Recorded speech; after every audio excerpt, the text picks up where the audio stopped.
This is the story of Joseph Francis, a young man from Boston who dreamed of joining the U.S. Navy. In 1931, he became a sailor, eventually rising to the rank of lieutenant and being transferred to San Francisco. Despite his success, Joseph hid a secret: he had affairs with both men and women, something that was forbidden at the time and could have ruined his family's reputation. He felt a deep loneliness and emptiness, which he tried to compensate for with these experiences. His closest friend was Thomas, a married petty officer with 2 children. Though Thomas often tried to set him up with women, Joseph remained uncommitted, feeling empty inside. Everything changed when a new recruit, Richard, arrived for an interview. When their eyes met, Thomas felt a powerful and undeniable connection. Life changed forever on December 7, 1941. Joseph and Richard, stationed at Pearl Harbor in Hawaii, faced an unexpected and devastating attack. Amidst the chaos of bombs and torpedoes, their ship, the USS Arizona, was tragically hit, leading to explosions and widespread destruction. In those desperate moments, Joseph witnessed Richard attempting to rescue others, only to be caught in a massive explosion. Joseph, running to save Richard, shielded him with his own body from falling debris, sacrificing himself in the process. Joseph, holding Richard, felt his last breath, heartbroken. They both succumbed to the attack, their lives ending in the smoke and flames of that fateful day. Yet, death was not the end. Joseph awoke in a serene spiritual hospital, confused but alive. He learned he was now a spirit, and to his astonishment, Richard was there too, having also transitioned. They were reunited in the beautiful spiritual colony of San Francisco's home, a place of peace and learning.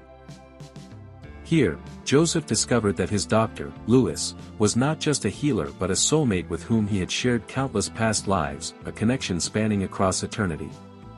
As a spirit, Joseph's journey continued. He became a mentor to others, constantly learning about the spiritual realm. His deepest connection remained with Lewis, his soulmate. Joseph learned that he would guide Lewis, who had chosen to be reincarnated on Earth as a medium, continuing their work together across realms.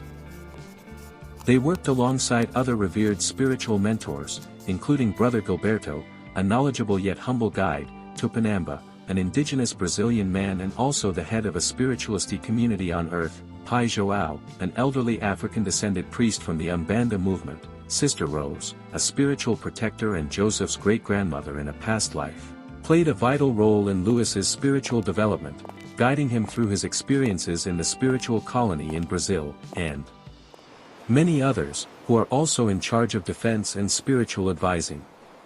In the spiritual realm, Joseph continued his quest for understanding. Through a profound lecture and his own research, he explored the nature of love and spiritual evolution. He discovered that homosexuality is not merely a karmic trial, but often a natural and noble part of a spirit's journey through many lifetimes, experiencing both male and female forms. Joseph came to understand that the deep love he shared with Lewis, and similar connections between spirits, is considered one of the highest forms of love. It is a love that transcends physical gender and earthly expectations, reflecting the true unity of souls. He fully embraced his role as a mentor, dedicated to helping others on their own paths of spiritual understanding and unconditional love. The book concludes with a powerful message: love is the most powerful force in the universe, breaking down all barriers for souls to evolve and be together.